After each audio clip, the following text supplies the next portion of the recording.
Hi hello Kannada ಜನತೆಗೆ ನಾನು ನಿಮ್ಮ ಮೋಟೆಕ್ಸ್ ಕನ್ನಡಿಗ ಫ್ರಮ್ ಮೈಸೂರು. ಇವತ್ತೇನಪ್ಪ ವಿಷಯ ಅಂದರೆ ಗೈಸ್, ಮೈಸೂರಲ್ಲಿ ತಯ್ಯಂ ನಡೀತಾ ಇದೆ. ಆ ತಯ್ಯಂಗೆ ನಾವು ಹೋಗ್ತಾ ಇದ್ದೀವಿ, ನಾವು ಮತ್ತು ನಮ್ಮ ಫ್ರೆಂಡ್ಸು. ಆ ತಯ್ಯಮಲ್ಲಿ ಏನಿರುತ್ತೆ, ಹೆಂಗಿರುತ್ತೆ, ಎಕ್ಸ್ಪೀರಿಯನ್ಸ್ ಹೆಂಗಿರುತ್ತೆ ಅಂತ ಹೇಳ್ತೀನಿ. ಆ್ಯಂಡ್ ಹೋಗುವಾಗ ತಯ್ಯಂ ಬಗ್ಗೆ ಎಕ್ಸ್ಪ್ಲೈನ್ ಮಾಡ್ತೀನಿ. ತಯ್ಯಂ ಅಂದರೆ ಏನು, ಎಲ್ಲಿ ಇರೋದು ತಯ್ಯಂ, ಆ್ಯಂಡ್ ತಯ್ಯಂ ಏನಕ್ಕೆ ಆಚರಿಸ್ತಾರೆ ಅಂತ ಹೇಳ್ತಾ ಈ ಬ್ಲಾಗ್ನ ಇಲ್ಲಿಂದ ಸ್ಟಾರ್ಟ್ ಮಾಡ್ತಾ ಇದ್ದೀನಿ. ಗಾಯ್ಸ್ ಸಪೋರ್ಟ್ ಮಾಡಿ ಗಾಯ್ಸ್. ಯೂಟ್ಯೂಬಲ್ಲೂ ಚಾನಲ್ ಇದೆ, ಇನ್ಸ್ಟಾಗ್ರಾಮಲ್ಲೂ ಅಕೌಂಟ್ ಇದೆ, ಮೋಟೆಕ್ಸ್ ಕನ್ನಡಿಗ ಅಂತ.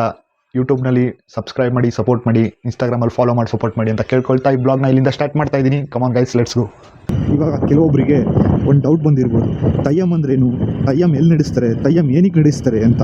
ಇದ್ರ ಹಿನ್ನೆಲೆ ಹೇಳೋದಾದರೆ, ತಯ್ಯಂ ಅನ್ನೋದು ಬಂದು ಕಾಮನ್ ಆಗಿ ನಡೆಸೋದು ಕೇರಳನಲ್ಲಿ ಕಣ್ಣೂರು ಮತ್ತು ವಯನಾಡು. ಆದರೆ ನಮ್ಮ ಮೈಸೂರಿನಲ್ಲಿ ನಡೀತಾ ಇರೋ ತಯ್ಯಂ ನೋಡಿದ್ದೀರಾ ಯಾರು? ತಯ್ಯಂನ ಏನಕ್ಕೆ ನಡೆಸ್ತಾರೆ ಅನ್ನೋದಾದರೆ, ಪುರಾಣಗಳ ಪ್ರಕಾರ ತಯ್ಯಂ ಕೇರಳನಲ್ಲೇ ನಡೆಯೋದು. ಏನಕ್ಕೆ ನಡೆಸ್ತಾರೆ ಅಂದರೆ, ಕೇರಳ ಆಗಿನ ಕಾಲದಲ್ಲಿ ಸಮುದ್ರದಲ್ಲಿ ಮುಳುಗೋಗುವಾಗ ಕೇರಳನ ರಕ್ಷಿಸಲು ವಿಷ್ಣುವಿನ 6ನೇ ಅವತಾರವಾದ ಪರಶುರಾಮ ಅವತಾರದಲ್ಲಿದ್ದಾಗ ಪರಶುರಾಮರವರು ತಯ್ಯಂ ಅನ್ನೋ ಒಂದು ವೇಷನ ಧರಿಸ್ತಾರೆ. ಏನಕ್ಕೆ ಅಂದರೆ ಕೇರಳನ ಕಾಪಾಡೋಕ್ಕೆ. ನಮ್ಮಲ್ಲಿ ಇವಾಗ ಹೆಂಗೆ ದೇವರುಗಳಿದೆಯೋ ಅದೇ ಥರ ಕೇರಳನಲ್ಲಿರೋ ದೇವರುಗಳು. ರಿಸರ್ಚ್ನ ಪ್ರಕಾರ 500ಕ್ಕೂ ಹೆಚ್ಚು ತಯ್ಯಂಗಳಿದೆ ಅಂತ ಉಲ್ಲೇಖ ಇದೆ. ದೇವರು ಮತ್ತು ಮನುಷ್ಯರ ನಡುವೆ ಸಂಪರ್ಕ ಇರಬೇಕಂತ ತಯ್ಯಂ ಅನ್ನೋ ಒಂದು ಆಚರಣೆನ ನಡೆಸ್ತಾರೆ. ದೇವರವ್ರ ಮೇಲೆ ಬಂದು ಕುಣಿತ ಆಡಿ ಆ್ಯಂಡ್ ಎಲ್ಲ ಮುಗಿದ ಮೇಲೆ ದೇವ್ರ ಹತ್ರ ನಿಮ್ಮ ಹತ್ರ ಏನೇ ಕಷ್ಟ ಇದ್ದರೂ, ನಿಮ್ಗೆ ಏನೇ ಆಗಬೇಕಾಗಿದ್ರು ಕೇಳಿಕೊಂಡ್ರೆ ಆ ದೇವರು ಅದಾಗುತ್ತೋ ಇಲ್ಲವೋ ಅಂತ ಹೇಳ್ತಾರೆ ಅನ್ನೋ ಒಂದು ನಂಬಿಕೆ ಇದೆ. ಅಲ್ಲಿರುವ ದೇವಸ್ಥಾನಗಳು ಅಥವಾ ಪೂರ್ವಿಕರ ಮನೆಗಳು ಅಂಥ ಜಾಗಗಳಲ್ಲಿ ತಯ್ಯಂನ ನಡೆಸ್ತಾರೆ. ನಾವಿವಾಗ ಹೋಗ್ತಾ ಇರೋದು ಮೈಸೂರಿನಲ್ಲಿರೋ ಒಂದು ದೇವಸ್ಥಾನದಲ್ಲಿ ನಡೀತಾ ಇದೆ ತಯ್ಯಮ್ಮು. ಆ ತಯ್ಯಂಗೆ ನಾವು ಅಟೆಂಡ್ ಮಾಡ್ತಾ ಇದ್ದೀವಿ. ಅಲ್ಲಿ ಹೆಂಗಿರುತ್ತೆ, ಏನಿರುತ್ತೆ, ಏನು ಎಕ್ಸ್ಪೀರಿಯೆನ್ಸ್ ಆಗುತ್ತೆ ಅನ್ನೋದನ್ನ ಮುಂದೆ ಹೇಳ್ತೀನಿ. ಕೇರಳಕ್ಕೆ ಹೋದಾಗಲೇ ನಾವು ಇಲ್ಲೊಂದ್ಸಲಿ ಮೀನ್ಸ್ ವಿಸಿಟ್ ಮಾಡಬೇಕು ತಯ್ಯಂಗೆ ಅಂತ ಅಂದ್ಕೊಂಡಿದ್ವಿ. ಕಾರು ರೀಸನ್ಸಿಂದ ಅದು ಆಗಲಿಲ್ಲ. ನಮ್ಮ ಮೈಸೂರಲ್ಲಿ ನಡೀತಾ ಇದೆ ಅಂದಾಗ ಬಿಡ್ಲಿಕ್ಕಾಗುತ್ತಾ? ವಿಸಿಟ್ ಮಾಡ್ತೀನಿ. ಲಾಸ್ಟ್ನಲ್ಲಿ ತಯ್ಯಂ ಎಲ್ಲಿ ನಡೀತಾ ಇದೆ ಮೈಸೂರಿನಲ್ಲಿ, ಲೊಕೇಶನ್ ಎಲ್ಲನೂ ಹೇಳ್ತೀನಿ ಡೀಟೇಲಾಗಿ. ನಾನು ತಯ್ಯಂಗೆ ಹೋಗ್ತಾ ಇರೋದೇ ಇದೇ ಫಸ್ಟ್ ಟೈಮು. ಟ್ರೈ ಮಾಡ್ತೀನಿ ಆದಷ್ಟು ಅಲ್ಲಿರೋರನ್ನ ಮಾತಾಡ್ಸ್ಲಿಕ್ಕಾಗಿರ್ಬೋದು, ತಯ್ಯಂ ಬಗ್ಗೆ ಕೇಳಲಿಕ್ಕಾಗಿರ್ಬೋದು ಟ್ರೈ ಮಾಡ್ತೀನಿ ಅಂತ ಹೇಳ್ತಾ ಈ ವಿಡಿಯೋನ ಇದರಿಂದ ಕಂಟಿನ್ಯೂ ಮಾಡ್ತಾ ಇದ್ದೀನಿ. Watching guys.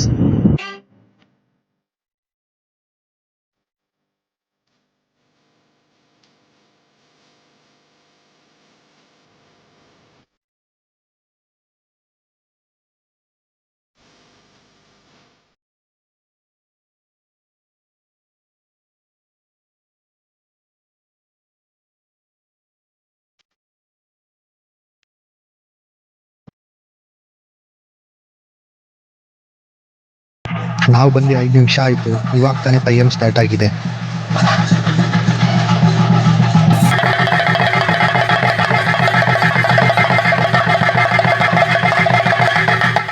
ಇಲ್ಲಿರೋ ತಯ್ಯಂನ ಹೆಸರು ಬಂದು ಗುರ್ಸಿ ಅಂತ. ಇದು ಹೆಣ್ಣು ದೇವರು ತಯ್ಯಂನಲ್ಲಿ.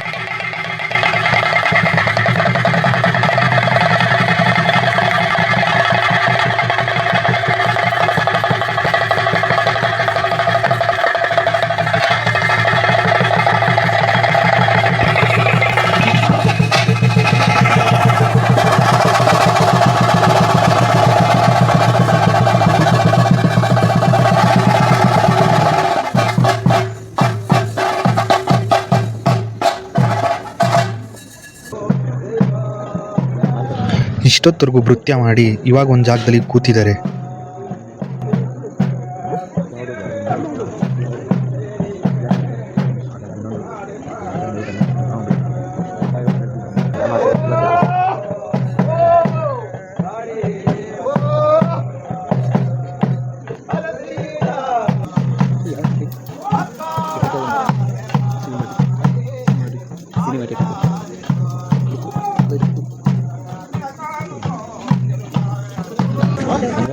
ನೋಡ್ಲಿಕ್ಕೆ ತುಂಬ ಚೆನ್ನಾಗಿದೆ. ಮೈಯಲ್ಲಿ ಏನೋ ಒಂಥರ ರೋಮಾಂಚನವಾಗೈತೆ. ಮೀನ್ಸ್ ಆ ಸೌಂಡು, ಅವ್ರು ಆಡ್ತಿರೋ ಸಾಂಗು, ಏನೋ ಒಂಥರ ಫೀಲಿಂಗ್ ಚೆನ್ನಾಗಿದೆ ಮಾತ್ರ. ನಮಸ್ಕಾರ ದೇವರು. ನಾವೀಗ ಬಂದಿದ್ದೀವಿ ಶೆಟ್ಟಿನಾಯಕನಹಳ್ಳಿ ವಿತ್ ಗಗನ್ ಆಗಿದ್ದವು. ಅವನ ಜೊತೆ ಇದ್ದಾರೆ ಸುರಿ, ಪವನ್, ಪದ್ದು, ಗಗನ್ ಅಲಿಯಾಸ್ ಜಪಾನ್ ಹಾಗೂ ರೋಹನ್ ಹಾಗೂ ಮುರಳಿ. ನಾವೆಲ್ಲ ಟೀಮ್ ಒಂದಿಗೆ ಬಂದಿದ್ದೀವಿ Shettinayakanahalli. Yes, this is R Jai Pavan signing off. ನಮ್ಮ ಭಾಷೆಯವ್ರು ಯಾರೂ ಇಲ್ಲ ಇಲ್ಲಿ. ನಿಮ್ಮ ಕ್ಲಾಸ್ ಅವರ? ನಮ್ಮ ಭಾಷೆ ಕನ್ನಡ. ಎಲ್ಲ ಕನ್ನಡದವರೇ. ಯಾರು ಇಲ್ಲ ಕಣೆ, ನೋಡು ಎಲ್ಲ ಕನ್ನಡದವರೇ. ದೇವಸ್ಥಾನದ ಹಿಂದುಗಡೆ ಬಂದಾಗ ಆಮೇಲೆ ಇನ್ನು ಹಲವು ದೈವಗಳಿದ್ದು ಯಾವ್ಯಾವ ದೈವಗಳು ಯಾವ್ಯಾವ ವಿಗ್ರಹಗಳಿವೆ ಅಂತ ಹೇಳೋದಾದರೆ ವೀರಭದ್ರ, ಗುಳಿಗ ದೇವ್ರು ನೋಡಿರ್ತೀರ ನೀವು ಕಾಂತಾರದಲ್ಲಿ, ನಾಗರಾಜ ಮತ್ತು ನಾಗಕಾಳಿ, ಬ್ರಹ್ಮರಾಕ್ಷಸು ಮತ್ತು ಬ್ರಹ್ಮರಾಕ್ಷಿಣಿ, ಮತ್ತು ಕಾಳಿ ಮಾತೆ ಕೂಡ ಇತ್ತು. ಆಮೇಲೆ ತಾಯಿ ಚಾಮುಂಡೇಶ್ವರಿದು ಕೂಡ ಇದೆ ಇಲ್ಲಿ ವಿಗ್ರಹ.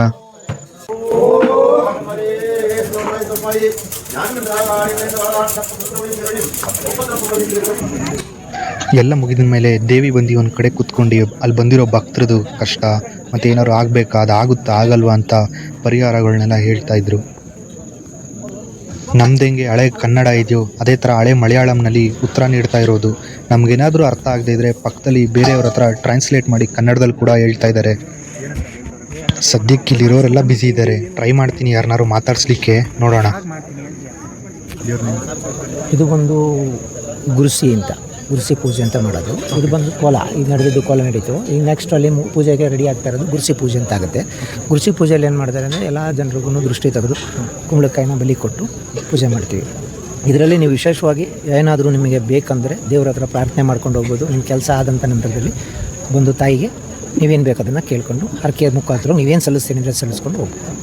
ಇಲ್ಲಿ ಯಾವುದೇ ಥರ ಪೂಜೆ ಪುನಸ್ಕಾರದ್ದು ಪ್ರತಿದಿನ ನಡೆಯುತ್ತೆ. ಪ್ರತಿದಿನ 10:30 ನಂತರ ಗುರುಗಳು ಯಾರಾದರೂ ಪ್ರಶ್ನೆ ಕೇಳಬೇಕು, ನೀವು ಅದ್ರ ಬಗ್ಗೆ ಏನಾದರೂ ತಿಳ್ಕೋಬೇಕು, ನಿಮಗೆ ಪರಿಹಾರಗಳ ಬಗ್ಗೆ ತಿಳ್ಕೋಬೇಕು ಅಂತಂದರೆ, ಈಗ ತಾಯಿ ಈಗ ಅಲ್ಲಿ ನುಡಿ ಕೊಡ್ತಾ ಇದೆ, ಅಲ್ಲಿಂದ ಹೇಳಿದ್ದನ್ನು ನೀವು ಅದು ನಿಮಗೆ ಕೆಲವೊಂದು ಅರ್ಥ ಆಗಿರಲ್ಲ, ಕೆಲವೊಂದನ್ನು ಬಿಡಿಸಿ ಕೇಳ್ಕೋಬೇಕಂದ್ರೆ ಪ್ರತಿದಿನ ಬೆಳಗ್ಗೆ 10:30 ಇಂದ 5 ಗಂಟೆವರೆಗೂ ಗುರುಗಳು ಆಶ್ರಮದಲ್ಲಿ ಇರ್ತಾರೆ. ಬಂದ್ಬಿಟ್ಟು ಅಲ್ಲಿ ಪ್ರಶ್ನೆ ಕೇಳ್ಕೊಂಡು ಹೋಗ್ತಾರೆ. ಪ್ರತಿ ತಿಂಗಳು ಯಾವಾಗ ನಡೆಯುತ್ತೆ?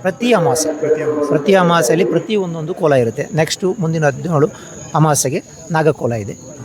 ಅದರ ನೆಕ್ಸ್ಟ್ ಒಂದು ಅದೇ ಥರ ಪ್ರತಿ ಒಂದು ಅಮಾವಾಸ್ಯೆಗೆ ಒಂದೊಂದು ಕೋಲ ಬದಲಾಗ್ತಾ ಇರುತ್ತೆ.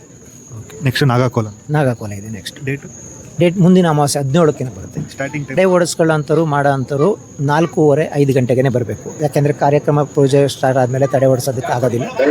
ಅದು 4:30-5 ಗಂಟೆ ಹಂಗೆ ಬರಬೇಕು. ಅದ ನಂತರ 5:30-6 ಗಂಟೆ ನಂತರ ಪೂಜೆ ಸ್ಟಾರ್ಟ್ ಆಗುತ್ತೆ. ಮುಗಿಯೋದ್ರೊಳಗಡೆ 10-10:30 ಆಗುತ್ತೆ. ಬಂದ ಭಕ್ತಾದಿಗಳಿಗೆ ಪ್ರಸಾದ ಸೇವೆ ಕೂಡ ಇರುತ್ತೆ. ಇದೇ ಗುರುಸಿ ಪೂಜೆಗೆ ರೆಡಿ ಮಾಡಿರೋದು.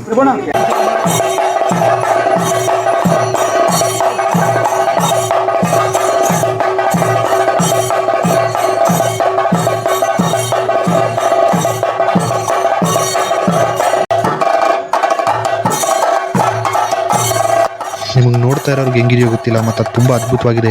ಬಂದು ಎಲ್ಲರೂ ಒಂದು ಟೈಮ್ ಎಕ್ಸ್ಪೀರಿಯೆನ್ಸ್ ಮಾಡಿ, ಯಾವ್ದಾದ್ರು ಒಂದು ಟೈಮಲ್ಲಾದರೂ ಎಲ್ಲಾದರೂ ಸರಿ, ಕೇರಳಲ್ಲಾದರೂ ಸರಿ, ಮೈಸೂರಲ್ಲಾದರೂ ಸರಿ, ಒಂದ್ಸಲ ಎಕ್ಸ್ಪೀರಿಯೆನ್ಸ್ ಮಾಡಿ. ತುಂಬ ಚೆನ್ನಾಗಿದೆ.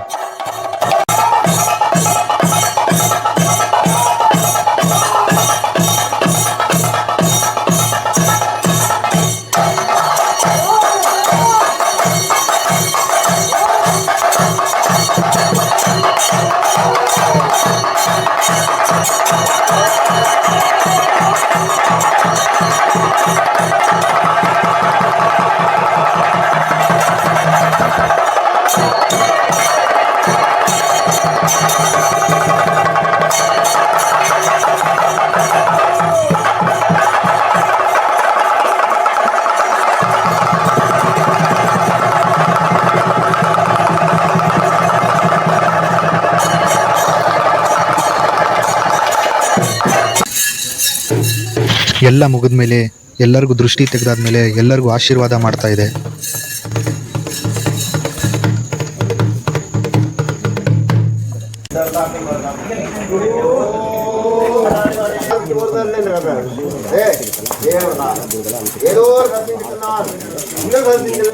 ಗೈಸ್, ಇಲ್ಲಿ ಯಾವುದಕ್ಕೂ ದುಡ್ಡಿಲ್ಲ, ಎಲ್ಲ ಫ್ರೀನೇ. ಒಂದು ಪಾರ್ಕಿಂಗು ಸಹ ದುಡ್ಡು ಇಸ್ಕೊಂಡಿಲ್ಲ. ಆದರೂ ಒಂಥರ ಏನೋ ವೈಬ್, ಏನೋ ಒಂಥರ ಎಕ್ಸ್ಪೀರಿಯನ್ಸ್ ತುಂಬ ಚೆನ್ನಾಗಿದೆ. ನೀವು ಬಂದಮೇಲೆ ಒಂಥರ ಏನೋ ನಿಮಗೆ ನಿಮ್ಮ ಒಳಗಡೆ ಎನರ್ಜಿ ಫೀಲಿಂಗೇ ಒಂಥರ ಬೇರೆ ಥರ ಬರುತ್ತೆ ಮಾತ್ರ.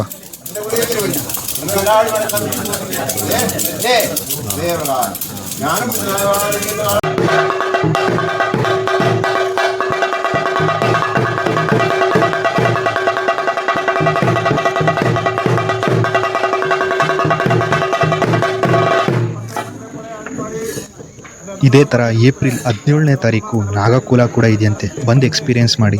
ಆದರೆ ನಾನು ಕೂಡ ಬರ್ತೀನಿ ಮತ್ತೆ.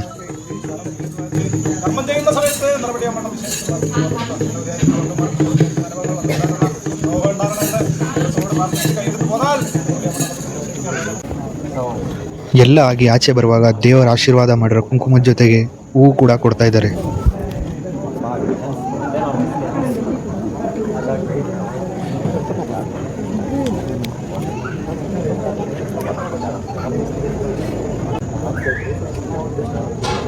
ಇಷ್ಟು ಮಟ್ಟಿಗೆ ಇದ್ದಾರೆ ಅಂತ ಅಂದರೆ ಪಾಪ ಅವ್ರು ಪ್ರಸಾದ ಖಾಲಿಯಾಗಿ ಇಷ್ಟು ಮಟ್ಟಿಗೆ ಇದ್ದಾರೆ ಅಂದರೆ ಗೈಸ್ ನಮ್ಮ ಯೂಟ್ಯೂಬ್ ಓನರು ಪ್ರಸಾದ ಖಾಲಿಯಾಗಿದೆ ವೆಯ್ಟ್ ಮಾಡೋಕೆ 10 ನಿಮಿಷ ಆಯಿತು ವೆಯ್ಟ್ ಮಾಡ್ತಾರೆ ಜಸ್ಟ್ ಈಗ ಪ್ರಸಾದ ಮತ್ತು ಈಗ ಮುಖದಲ್ಲಿ